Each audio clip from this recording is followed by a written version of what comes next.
Aku terbangun tepat pukul 12:04 tengah malam. Bukan karena mimpi buruk, tapi karena suara pintu kamar anakku dibuka perlahan. Tidak ada langkah kaki kecil. Yang kudengar, justru langkah orang dewasa, sangat pelan, seperti maling. Saat aku mengintip lorong yang gelap, jantungku nyaris berhenti. Seseorang keluar dari kamar anakku. Dan saat cahaya bulan menyinari wajahnya, aku tahu, malam itu, keluargaku tidak akan pernah sama lagi. Assalamualaikum warahmatullahi wabarakatuh. Kisah ini terinspirasi berdasarkan kisah nyata. Nama, tempat dan karakter telah diubah demi menjaga privasi semua pihak.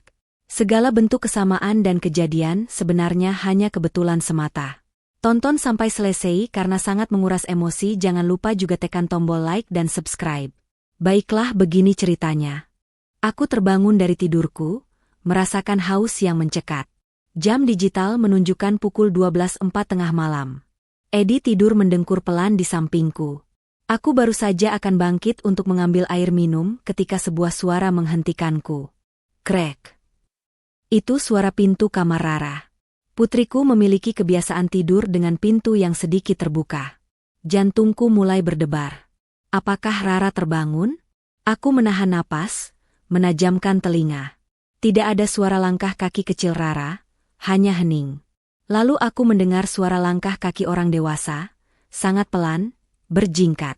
Siapa yang ada di kamar putriku? Aku meraih hijab tidur instan dan memakainya seadanya. Aku turun dari ranjang, kaki telanjangku menapaki lantai yang dingin. Kubuka sedikit celah pintu, hanya cukup untuk satu mata mengintip. Lorong di luar gelap, hanya diterangi oleh cahaya bulan pucat. Pintu kamar Rara kini tertutup rapat. Siapapun yang masuk tadi, sekarang ada di dalam bersama putriku. 5 menit berlalu, terasa seperti 1 jam. Tubuhku mulai gemetar. Lalu suara itu terdengar lagi. Krek. Pintu kamar Rara terbuka. Sosok itu keluar dan berbalik. Itu Ibu Wanda. Aku tertegun.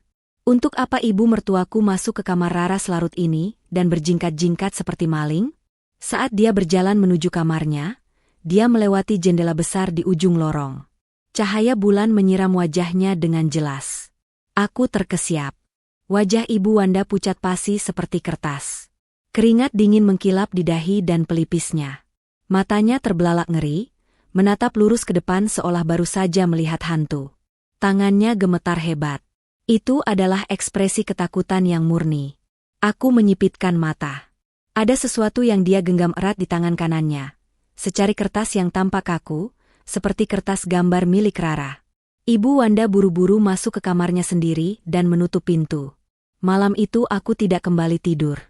Aku tahu sesuatu yang sangat salah sedang terjadi. Keesokan paginya suasana terasa terlalu normal.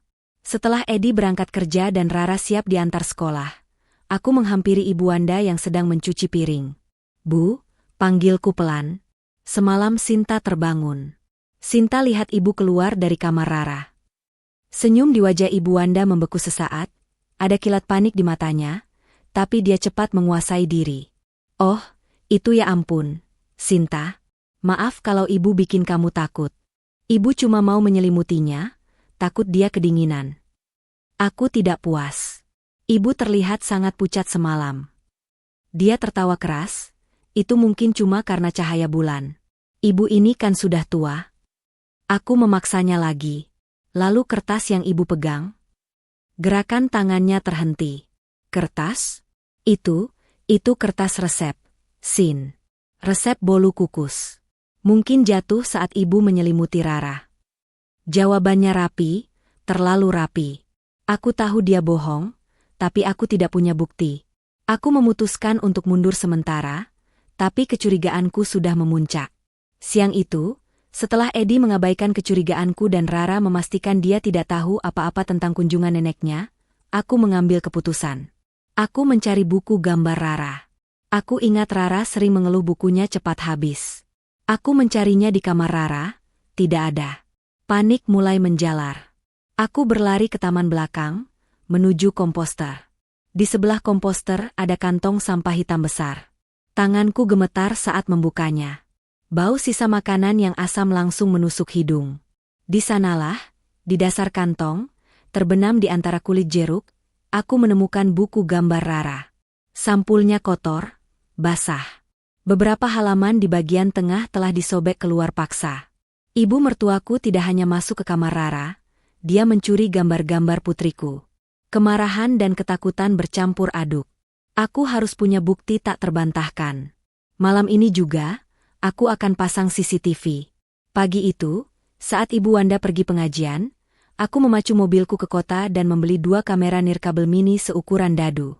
Aku tiba di rumah, menyelinap ke kamar Rara. Aku harus menyembunyikannya di tempat yang bisa melihat Rara dan dinding yang ia sebut dalam mimpinya. Aku menemukan tempat sempurna, boneka beruang coklat besar di rak atas. Aku menggunting sedikit jahitan di mata plastik boneka itu, mendorong lensa kamera kecil itu ke dalam rongga di baliknya, dan menjahitnya kembali. Selesai. Kamera kedua untuk lorong. Aku menyelipkan kamera itu di celah antara bingkai lukisan kaligrafi besar dan dinding. Warnanya yang hitam tersamar sempurna dalam bayangan. Aku baru saja turun dari kursi kecil saat mendengar suara pintu kamar Ibu Wanda terbuka. "Sinta, kamu di rumah?" Jantungku melompat ke tenggorokan. Aku nyaris tertangkap, tapi berhasil mengelak. Aku kembali ke kamarku, mengatur koneksi kedua kamera di ponselku. Sekarang, aku hanya perlu menunggu. Aku berbaring kaku di ranjang, pura-pura memejamkan mata, ponselku mode senyap di bawah bantalku. Aku berjuang melawan kantuk yang luar biasa. Bezet. Getaran pelan membuatku tersentak bangun. Pukul 12. Gerakan terdeteksi. Lorong. Tanganku gemetar hebat saat aku membuka rekaman langsung. Gambarnya hitam putih berbintik, tapi sosok itu jelas. Ibu Wanda. Dia berjingkat sangat pelan, kakinya telanjang, bergerak seperti bayangan menuju kamar Rara. Dia menyelinap masuk. Bezet. Gerakan terdeteksi. Kamar Rara. Aku menelan ludah dan menekan layar, mengganti rekaman ke kamera boneka beruang. Layar ponselku kini menampilkan kamar putriku dari sudut tinggi. Rara sedang tidur pulas di bawah selimut. Lalu Ibu Wanda masuk ke dalam jangkauan kamera. Hal pertama yang membuatku merinding, dia sama sekali tidak melihat ke arah Rara. Dia berjalan lurus ke meja gambar kecil. Di tangannya, dia memegang senter pena kecil. Dia mulai mencari, membolak-balik buku gambar, mengaduk-aduk krayon. Alibinya soal mengecek selimut adalah kebohongan total. Dia sedang mencari gambar yang hilang. Setelah gagal mencari, Ibu Wanda menggeram pelan dan mematikan senternya.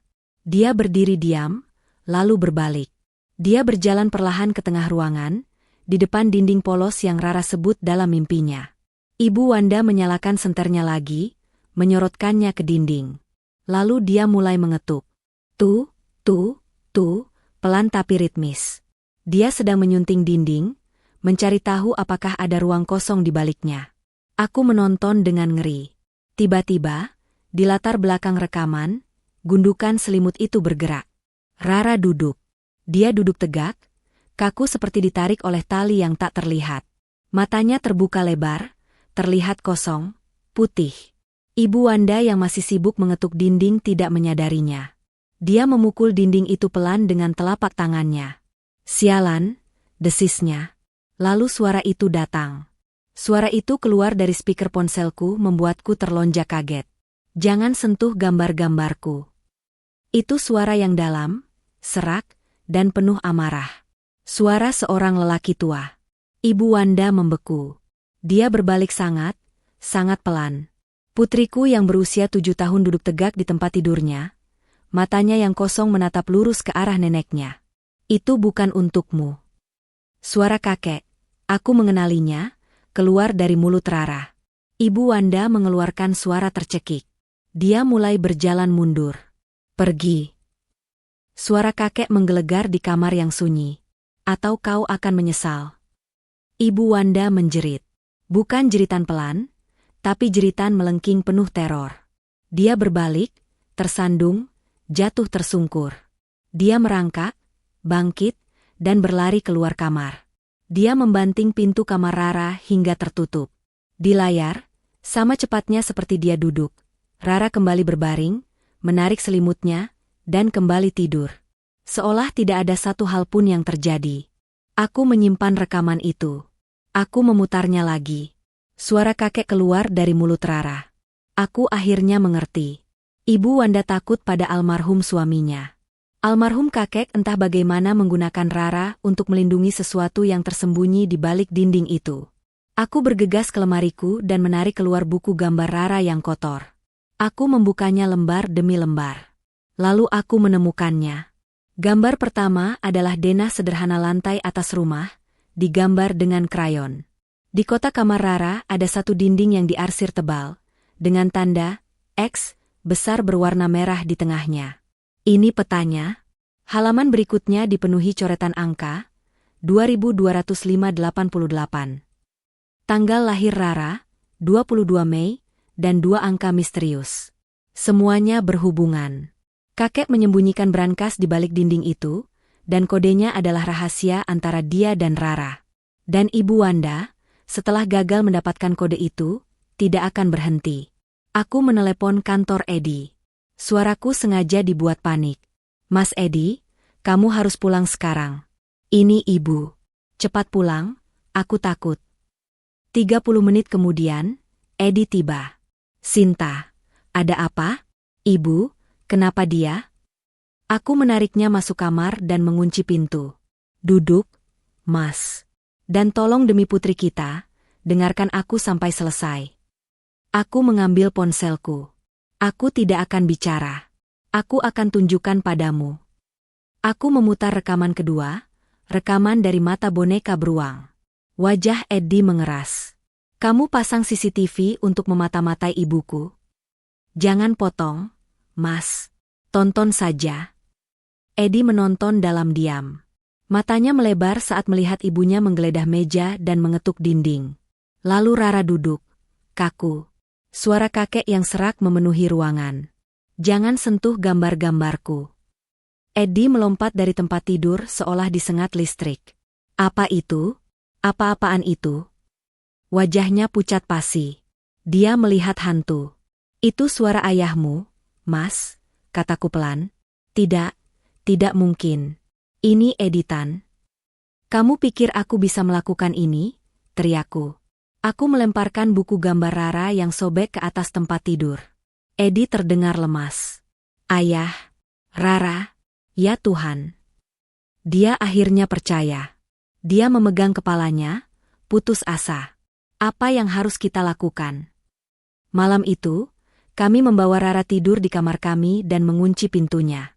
Kami menunggu. Tepat pukul 12. Bezet. Pintu kamar Ibu Wanda terbuka. Dia berjalan bukan ke kamar Rara, tapi ke pintu depan. Dia membukanya. 2 orang pria berbadan besar masuk, salah satunya membawa tas ransel besar. Jelas bukan tukang. Ibu Wanda menunjuk ke arah kamar Rara. Bongkar dinding di sebelah tempat tidur. Apapun yang terjadi jangan pedulikan anak itu. Edi mengepalkan tangannya, wajahnya merah padam. Mas, kita telepon polisi. Aku menekan tombol panggil di ponselku.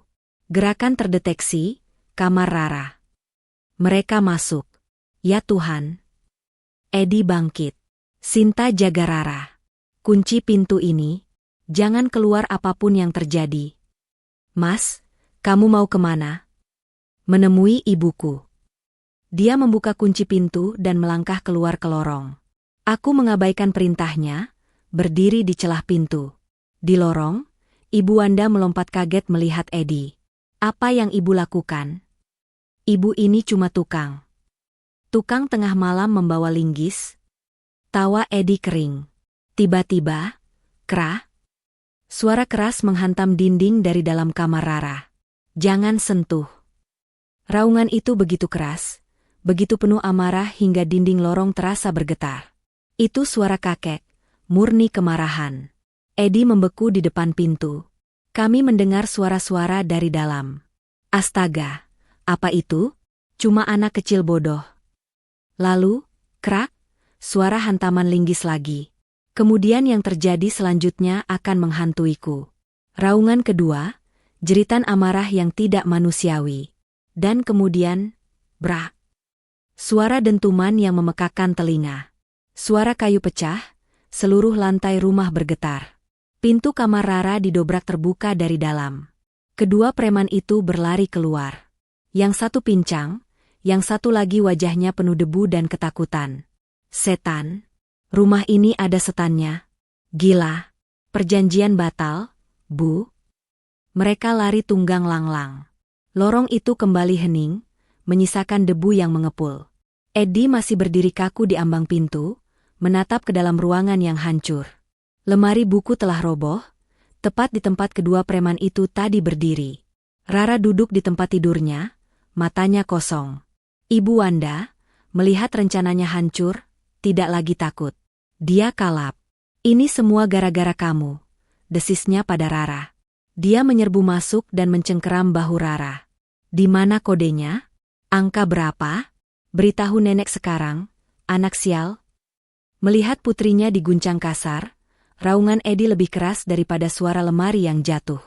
Dia menerjang ibunya, menarik tangannya dengan paksa. Jangan pernah sentuh anakku lagi, teriak Eddie. Aku memeluk Rara yang mulai menangis. Ibu Wanda tersandung, punggungnya menabrak dinding yang kini berlubang. Di lubang itu, kami melihatnya, sudut dari sebuah kotak besi metalik. Brankas. Saat itulah, cahaya biru dan merah berkedip-kedip membanjiri kamar. Sirine polisi. Polisi masuk dan langsung melihat adegan itu. Mereka menangkap Ibu Wanda yang masih berteriak histeris, menunjuk ke brankas yang kini terlihat. Ibu Wanda digiring menuruni tangga. Eddie menatap ibunya pergi, air mata menggenang. Ini adalah kemenangan yang sangat pahit. Setelah polisi dan Ibu Wanda pergi, kami kembali ke kamar Rara. Rara, suaranya jernih, menunjuk ke brankas. Kakek bilang nenek serakah. Itu sebabnya kakek kasih tahu kodenya ke Rara supaya Rara bisa jaga. Pernyataan polos itu meruntuhkan sisa-sisa pertahanan Ibu Wanda. Eddie memutar kombinasi brankas, 22 Mei 88. Suara klik kecil terdengar. Pintu besi terbuka. Di dalamnya, tumpukan emas batangan kecil dan sertifikat. Di atas emas itu, ada 2 pucuk surat. Amplop pertama, untuk cucuku, Rara Anindita. Eddie membukanya. Itu adalah surat wasiat tambahan yang menetapkan semua aset sebagai dana perwalian untuk Rara, dan menunjuk Eddie dan Sinta sebagai pengelola. Kakek mempercayaiku. Surat itu juga menjelaskan bahwa kodenya adalah tanggal lahir Rara, 2205, dan nomor rumah lama, 88. Lalu Eddie mengambil amplop kedua, yang lebih kecil. Tertulis satu nama, Wanda. Eddie berjongkok, mengulurkan amplop tipis itu. Tangan Ibu Wanda gemetar saat menerimanya. Dia merobeknya. Di dalamnya hanya ada satu kalimat. Kakek telah memberikan hukuman terakhir. Ibu Wanda membaca, wajahnya mengeras, dan dia meremas kertas itu. Tidak. Itu saja. Setelah semua ini, itu saja yang dia tinggalkan untukku. Beberapa bulan berlalu. Ibu Wanda divonis bersalah dan kini berada di penjara wanita. Brankas itu dipindahkan ke bank atas nama Rara Anindita. Kehidupan kami perlahan kembali normal. Eddie dan aku menjadi lebih dekat. Kami telah melalui badai terburuk bersama-sama. Rara tidak pernah lagi bicara dalam tidurnya. Seolah-olah arwah almarhum kakek akhirnya menemukan kedamaian. Sore itu aku duduk di teras belakang. Rara sedang menggambar di buku gambar barunya. Dia berlari ke arahku, menunjukkan hasil karyanya. Itu adalah gambar 3 orang. Seorang pria, seorang wanita berhijab, dan seorang anak perempuan kecil di tengahnya. Mereka semua bergandengan tangan di bawah matahari yang tersenyum. Ini ibu, ini Mas Eddie, ini Rara, katanya bangga. Aku tersenyum memeluknya erat. Cantik sekali, sayang. Rumah ini akhirnya terasa tenang. Damai. Harta karun yang sesungguhnya bukanlah emas di dalam brankas, tapi kedamaian yang akhirnya kami dapatkan. 6 bulan setelah Ibu Wanda dipenjara, rumah ini benar-benar terasa milik kami. Suatu sore di akhir pekan, Eddie sedang memperbaiki engsel pintu kamar Rara yang selama ini menjadi sumber masalah, engsel yang berderit dan memudahkan pergerakan Ibu Wanda. Eddie kini teliti, memeriksa setiap detail kecil rumah. Itu adalah kebiasaan baru, hasil dari trauma pengkhianatan dan kebutuhan untuk melindungi. Aku berdiri di ambang pintu, melihatnya. Sudah tidak berderit lagi, Mas, kataku. Eddie tersenyum lelah, mengelap keringat di dahinya. Ayah benar, Sin. Ibu tidak akan pernah berhenti. Aku bersyukur kita punya Rara, kalau tidak, kita tidak akan pernah menemukan brankas itu. Kami kini menjalankan tugas sebagai wali perwalian Rara. Kami rutin bertemu notaris dan manajer bank, membahas investasi dan dana pendidikan Rara. Proses ini, yang seharusnya memisahkan kami, justru menyatukan kami lebih erat. Kami adalah tim sekarang, bukan sekadar suami istri yang sibuk dengan pekerjaan masing-masing. Kunjungan ke penjara adalah ritual bulanan yang Eddie lakukan sendiri, tetapi 3 bulan yang lalu, dia memintaku menemaninya. Ruangan kunjungan itu dingin dan penuh suara. Ibu Wanda terlihat jauh lebih tua dan lebih rapuh dalam seragam penjara jingga. Garis-garis kekecewaan dan penyesalan terukir di wajahnya. Eddie, maafkan ibu, isaknya, suaranya lemah. Ibu tahu ibu salah. Ibu hanya butuh waktu untuk berpikir. Aku duduk di sebelah Eddie, tangan kiriku menggenggam erat tangannya. Eddie hanya mengangguk pelan. Dia sudah memaafkan, tetapi lukanya belum sembuh. Saat Ibu Wanda berpaling menatapku, matanya sedikit menyipit. Sinta, kamu menang. Kamu yang paling dipercaya suamiku. Aku tidak membalas. Aku hanya menatapnya, tanpa emosi.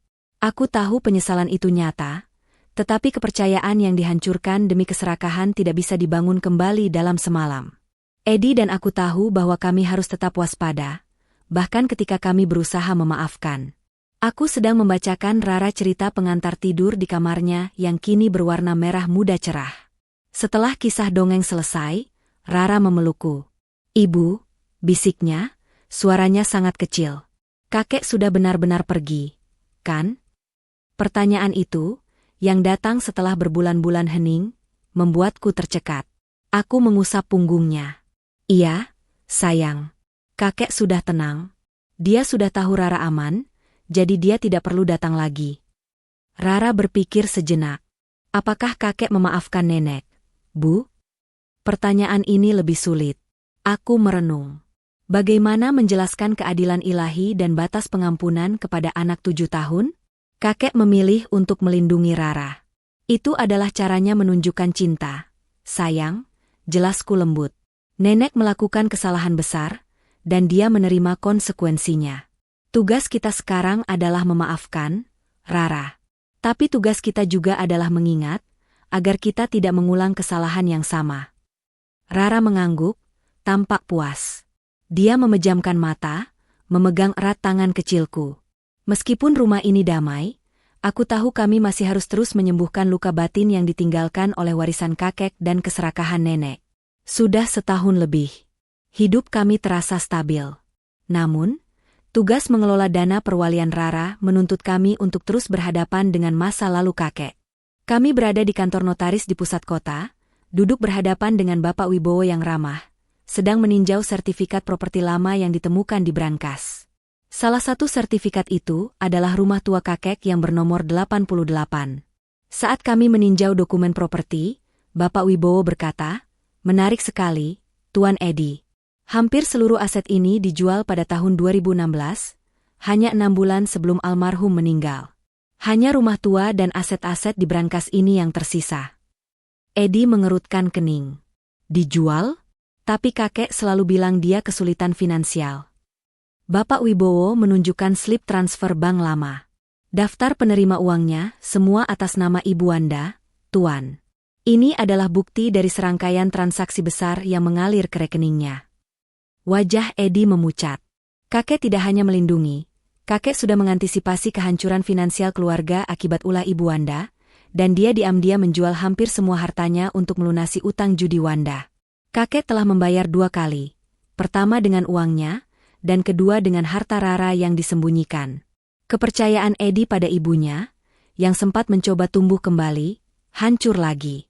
Malam itu, setelah Rara tertidur, kami duduk di kamar kami. Lampu redup menyala. "Mas," kataku pelan, memecah keheningan yang panjang. "Setelah semua yang kita lihat hari ini, tentang kakek menjual aset untuk Wanda? Aku harus tahu. Apa isi surat yang kakek tinggalkan untuk Ibu Wanda di brankas itu? Yang membuatnya begitu hancur. Eddie mengeluarkan napas panjang. Dia mengambil dompetnya dan mengeluarkan secari kertas kecil yang ia simpan. Kertas itu sudah diremas, namun ia merapikannya. Dia menatapku. Ayah tahu persis cara menghukumnya. Sin. Bukan dengan uang, tapi dengan kebenaran. Eddie membacakan kalimat itu dengan suara bergetar. Warisanmu hanyalah kekosongan yang kamu ciptakan. Kamu tidak pernah mencintai, hanya menginginkan. Aku terdiam, merasakan dingin menjalar di punggungku. Itu adalah hukuman psikologis yang sempurna. Kakek tidak meninggalkannya uang, tapi cermin yang menunjukkan kesepiannya sendiri. Hampir 2 tahun berlalu sejak malam brankas itu terbuka. Kami akhirnya merasa bebas dari bayang-bayang masa lalu. Suatu hari Sabtu yang cerah, Eddie mengendarai mobil ke pinggiran kota, ke daerah perumahan lama yang asri. Hari ini kita akan melihat bagian terakhir dari rahasia kakek, katanya ceria. Kami berhenti di depan sebuah rumah kecil dengan cat krem yang kini menjadi milik orang lain. Di gerbangnya, sebuah plakat angka tua terukir, 88. Ini apa, Bu? Tanya Rara, memegang tanganku. Ini rumah lama kakek, sayang. Rumah tempat ayahmu dibesarkan, jelasku. Kakek menggunakan angka rumah ini sebagai bagian dari kodenya. Untuk mengingatkan nenek pada tempat yang penuh kenangan dan cinta, yang sayangnya sudah nenek lupakan. Eddie berdiri di sampingku, tangannya merangkul bahuku. Rara menatap rumah itu, mengangguk penuh pengertian. Jadi, sekarang kakek benar-benar sudah pergi, kan, Bu? Tanyanya. Eddie tersenyum. Iya, sayang. Dia sudah di sini, katanya, menunjuk ke jantungnya. Kami berdiri di sana sebentar, membiarkan kenangan pahit dan manis melayang pergi. Kami berbalik, meninggalkan angka 88 di belakang, berjalan menuju masa depan kami, sebuah keluarga yang disatukan oleh trauma dan cinta yang kuat. 3 bulan setelah kunjungan ke rumah bernomor 88, Eddie dan aku membawa Rara untuk pemeriksaan rutin dengan psikolog anak, Ibu Maya. Meskipun Rara tampak ceria dan normal, kami ingin memastikan bahwa pengalaman kerasukan dan teror itu tidak meninggalkan luka psikologis jangka panjang. Saat Rara sibuk bermain di ruang tunggu, kami duduk di kantor Ibu Maya yang tenang. Rara menunjukkan ketahanan yang luar biasa, kata Ibu Maya, tersenyum lembut. Sangat jarang anak kecil pulih secepat ini setelah mengalami trauma seberat itu. Ini karena ikatan emosional yang kuat dengan kalian berdua. Eddie menghela napas lega. Namun, Ibu Maya menambahkan, tapi trauma itu tetap ada di benak kalian, Tuan Eddie dan Nyonya Sinta. Kalian menyaksikan pengkhianatan dan harus mengambil keputusan yang sangat sulit. Kalian adalah penyintas sekunder. Pastikan kalian juga memproses dan berkomunikasi, agar bayang-bayang masa lalu tidak merusak fondasi baru keluarga kalian. Setelah sesi konseling itu, Eddie memutuskan untuk melakukan satu hal terakhir demi menutup bab ini sepenuhnya. Dia harus berhadapan dengan ibunya satu kali lagi, tanpa emosi, demi kedamaiannya sendiri. Kunjungan kali ini dilakukan sendirian. Eddie duduk di kursi plastik yang dingin, di seberang jeruji besi. Ibu Wanda, kini 2 tahun lebih tua dalam seragam jingga, menatapnya dengan harapan yang sia-sia. Eddie, kapan ibu bisa keluar? Bisakah kau membantuku? Tanya Ibu Wanda, suaranya parau. Eddie menatapnya lurus. Ibu tahu konsekuensinya, Bu. Hukuman itu adil. Eddie mengambil jeda, lalu dengan suara tenang, dia berkata, aku datang bukan untuk memaafkanmu hari ini, Bu. Aku datang untuk melepaskanmu. Aku akan memastikan ibu tidak kekurangan kebutuhan dasar, tapi sisanya, aku dan Sinta akan fokus membangun masa depan Rara. Warisan ayah bukan hanya emas, Bu. Warisan terbesarnya adalah kebenaran. Dan kebenaran yang dia tinggalkan untukmu sudah cukup menghancurkanku. Aku tidak akan mengulanginya lagi. Dia berdiri, mengakhiri kunjungan itu. Ibu Wanda mencoba meraih tangannya, Eddie, jangan pergi. Tapi Eddie berbalik dan berjalan keluar, meninggalkan masa lalunya di belakang jeruji besi. Malam itu, Eddie kembali, tampak lelah tapi ringan. Dia menceritakan detail kunjungan terakhirnya padaku. Aku memeluknya erat, bangga dengan kekuatan yang ia temukan. Saat kami bersiap tidur, aku melihat kotak perhiasan di atas nakas yang kini berisi kalung pemberian Eddie, bukan lagi barang-barang pinjaman. Aku menyentuh liontin kalung itu, sebuah pengingat bahwa kekayaan yang kami cari bukanlah emas, melainkan integritas dan kejujuran. Aku tersenyum pada Eddie. Ayahmu pasti bangga, Mas. Kamu telah memutuskan siklus itu. Eddie menyalakan lampu tidur dan menatapku.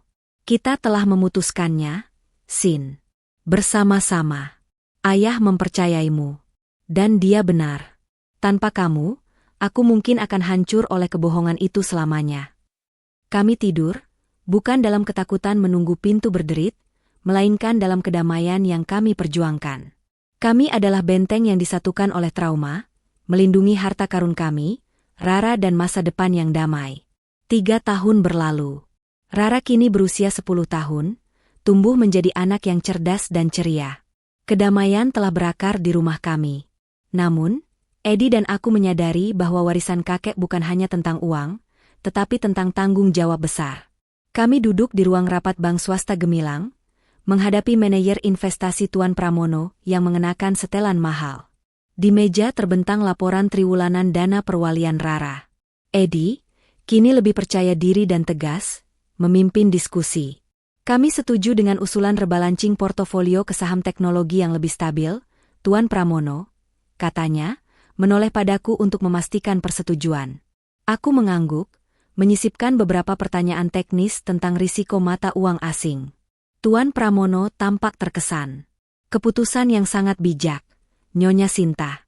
Jujur saja, sangat jarang wali perwalian yang bisa sekompak dan sehati ini dalam mengelola aset sebesar ini. Setelah rapat selesai, saat kami berjalan keluar, aku meraih tangan Eddie. Kita berhasil, Mas. Kakek pasti bangga melihat kita memegang amanah ini berdua. Eddie meremas tanganku. Bukan hanya memegang amanah, Sin. Kita membangun sesuatu yang lebih kuat. Kita membangun masa depan Rara, bersama-sama. 2 bulan setelah rapat investasi itu, ketenangan kami diuji. Saat Eddie membuka kotak surat, dia menemukan amplop berwarna coklat tua tanpa alamat pengirim. Tulisannya tangan ibunya. Wajah Eddie langsung menegang. Dia membawanya masuk dan melemparnya ke meja dapur seolah itu benda panas. Apa itu, Mas? Tanyaku, khawatir. Surat dari penjara. Jawabnya singkat, suaranya mengandung sedikit kepahitan. Aku tidak membukanya. Aku mengambil amplop itu.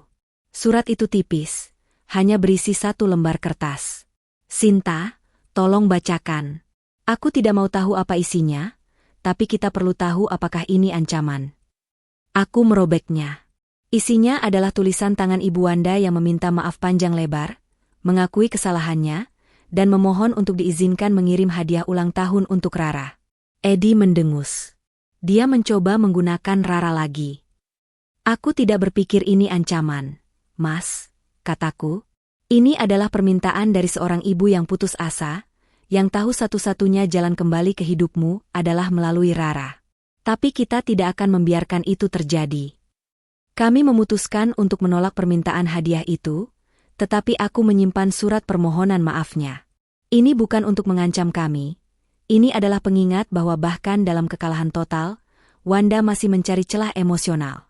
Eddie dan aku berpelukan. Kami berhasil melewati ujian kecil ini tanpa emosi, murni berdasarkan keputusan logis untuk melindungi Rara. 3,5 tahun setelah malam brankas itu, kami kembali ke kantor Bapak Wibowo, notaris kakek, untuk menyelesaikan masalah rumah lama bernomor 88. Rumah itu secara teknis adalah aset kakek yang tersisa di luar brankas dan tidak dijamin sebagai dana perwalian Rara, meskipun kodenya menggunakannya. Rumah itu kini kosong, Tuan Eddie, kata Bapak Wibowo. Kalian bisa menjualnya atau menyewakannya. Eddie menatapku. Kami berdua tahu rumah itu memiliki memori yang campur aduk. Kebahagiaan masa kecil Eddie yang diliputi kenangan pahit akan pengkhianatan Ibu Wanda. Aku menggeleng. Kami akan menyumbangkannya, Pak Wibowo, kataku tegas. Eddie mengangguk setuju. Kami tidak membutuhkan uangnya. Kami ingin tempat itu kembali menjadi sumber kebaikan, bukan konflik. Kami ingin menjualnya, dan seluruh hasilnya disumbangkan untuk Yayasan Pendidikan Anak-anak Kurang Mampu, atas nama almarhum ayah. Keputusan ini terasa benar. Dengan menjual simbol terakhir yang digunakan kakek untuk menghukum Ibu Wanda, kami memutuskan siklus keserakahan dan dendam. Itu adalah cara kami untuk mengatakan, kami sudah bebas. Ketika kami meninggalkan kantor, Eddie merangkulku. Kita sudah membersihkan semua warisan ini, Sin. Sekarang hanya ada kita dan Rara. 4 bulan setelah kami memutuskan untuk menyumbangkan rumah 88, Eddie dan aku menghadiri acara resmi serah terima dana dari hasil penjualan properti tersebut kepada Yayasan Lentera Cerdas, sebuah yayasan yang berfokus pada pendidikan anak-anak kurang mampu. Acara itu diadakan di sebuah aula kecil yang sederhana. Rara yang kini hampir berusia 11 tahun terlihat anggun dalam gaun batiknya, duduk di antara kami.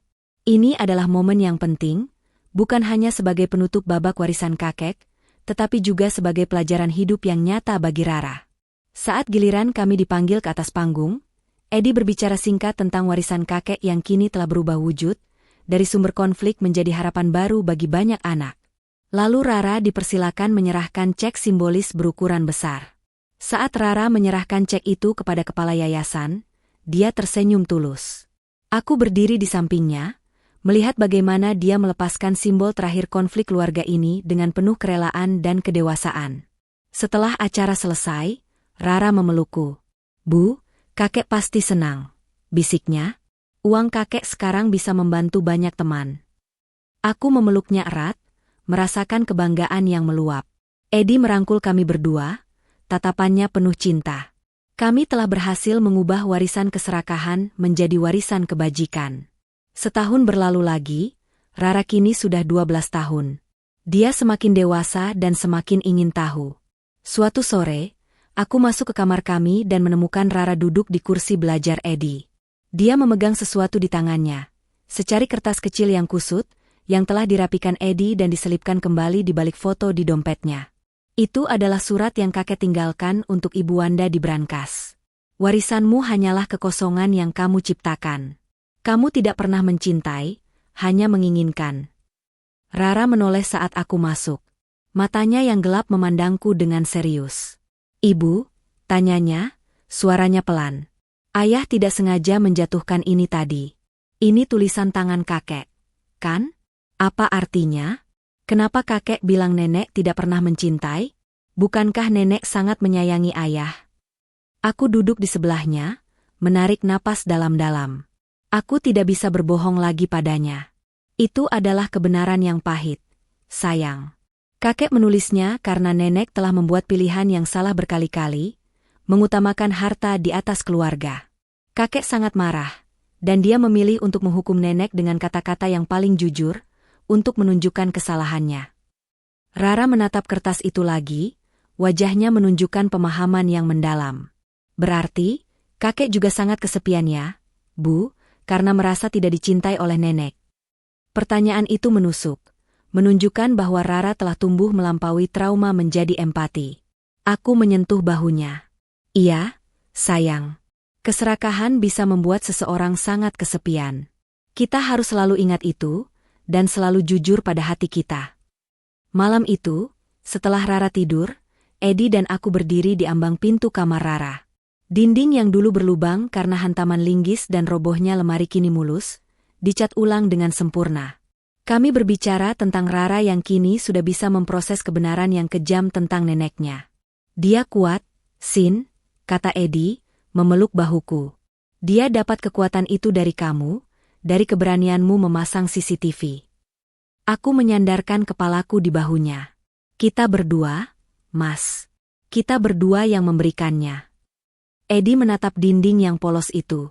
Semua dimulai dari dinding itu. Dari keheningan dan kebohongan yang disembunyikan ayah.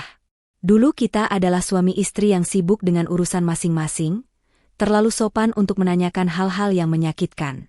Krisis itu memaksa kita untuk bicara, berteriak, dan akhirnya, percaya tanpa syarat. Ayah bahkan tahu kamu akan menjadi wali yang lebih baik dari ibu. Aku menoleh padanya, senyumku tulus. "Kakek memilih kita berdua, Mas, sebagai wali Rara. Mungkin dia tahu bahwa untuk mengurus harta sebesar itu, kita harus terlebih dahulu mengurus hati kita dan pondasi rumah kita. Dan kita berhasil. Kita jauh lebih kuat sekarang. Bukan hanya karena uang, tapi karena integritas yang kita temukan. Edi mencium puncak kepalaku. Ya, kita tidak hanya mengamankan masa depan Rara, kita mengamankan masa depan kita sendiri. Dinding ini tidak akan pernah menyembunyikan kebohongan lagi.